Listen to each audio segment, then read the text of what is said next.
क्या घरेलू हिंसा एक्ट में बदलाव की जरूरत है? क्या पारिवारिक विवाद में कानून बराबरी का संरक्षण देता है? ये सवाल देश भर में उठे अतुल सुभाष सुसाइड केस से। एक इंजीनियर जो 2021 में आरोपी बनाया गया था, उसने सुसाइड करने से पहले दावा किया कि वो फर्जी मुकदमों और सिस्टम से इतना हार गया कि जिंदगी खत्म करने के सिवाय कोई रास्ता नहीं बचा।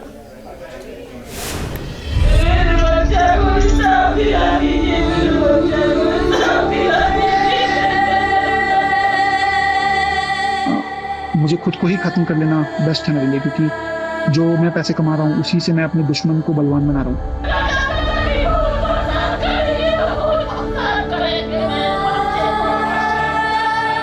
माफ करना, जिस उम्र में मुझे अपनी मम्मी पापा का सहारा बनना था, उस उम्र में उन्हें हमेशा के लिए दुख देके जा रहा हूँ ऐसा।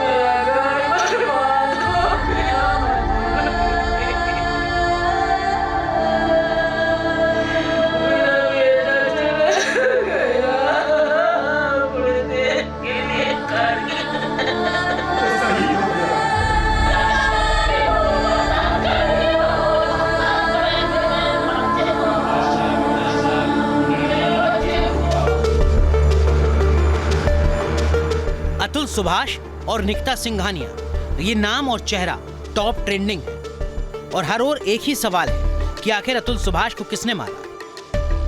क्या निकिता सिंघानिया और उनके परिवार की प्रताड़ना से अतुल हार गया, फिर सिस्टम ने मारा? सवाल कौन रहे हैं कि क्या घरेलू विवाद में पति पत्नी को बराबरी का कानूनी संरक्षण है?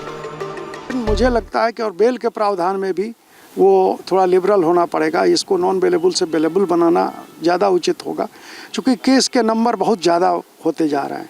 छोटी छोटी बातों पे हस्बैंड को या जो भी रिश्तेदार हैं उनको फंसा दिया जाता है, उन पे केस कर दिया जाता है। मीडिएशन भी एक अच्छा, मुझे लगता है कि एक वो भी अच्छा समाधान इसका हो सकता है। मीडिएशन सबसे बढ़िया समाधान होगा। तो इन बातों को मुझे लगता है कि हमारे देश की संसद इस पर विचार करेगी और कुछ पुनर्विचार होगा। 34 साल के AI engineer Atul Subhash suicide case में एफआईआर दर्ज हुई है।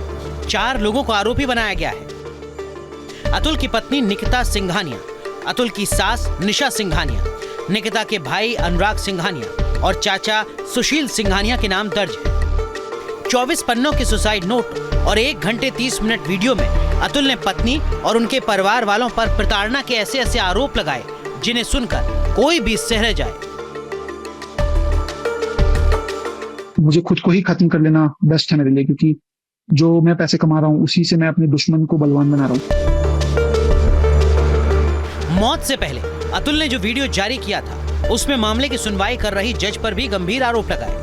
अतुल सुभाष की आत्महत्या के साथ ही सवाल ये भी खड़ा हो गया कि क्या घरेलू हिंसा और प्रताड़ना के खिलाफ कानून में पुरुषों को भी बराबरी का अधिकार है? समस्याएं हैं। दहेज में सबसे बड़ी समस्या है कि पत्नी जो है पूरे परिवार को लपेटती है, जबकि वो रह रही है हस्बैंड के साथ, और लपेट देती है उसमें ननद को, सास को, ससुर को, सभी को जो है उसमें वो कर देती है। इसलिए सुप्रीम कोर्ट ने 2014 में हेल्ड किया था कि ये जो जितनी भी सजाएं हैं 7 साल के नीचे, उनको उन मैटरों में, स्पेशली मैट्रोमोनियल मैटरों में, पुलिस किसी भी ससुराल वालों को अरेस्ट ना करे। इसलिए अब जो कल हुआ वीडियो पर जो शेयर हुआ अतुल सुभाष का, वो बहुत ही दयनीय है। जुडिशियरी से मेरी एक दरख्वास्त है कि मेरे माँ बाप और भाई को इन फॉल्स केसेस में और हरास नहीं किया जाए, इसे खारिज किया जाए, और मेरे हरासर्स को और इस करप्ट जज को, और ये माधव का भी इन्वेस्टिगेशन होना चाहिए, है ना, ये भी लाखों रुपए कमाता है, तो जरूर पकड़ा जाएगा। बेसिक से कोई इन्वेस्टिगेशन करेगा तो कोई ना माधव पकड़ा जाएगा। उसके पास प्रॉपर्टीज होंगी, पैसा होगा, जज के पास प्रॉपर्टी पैसा होगा एक्स्ट्रा करप्शन का। महज 5 साल में ही 2 परिवारों की खुशियां तबाह हो गई। जवान बेटे को खो देने वाले अतुल के परिवार पर गमों का पहाड़ टूटा, जबकि निकिता का परिवार गंभीर आरोपों के साए में खड़ा है, जिनके बीच रिश्ते 5 साल पहले ही बने थे।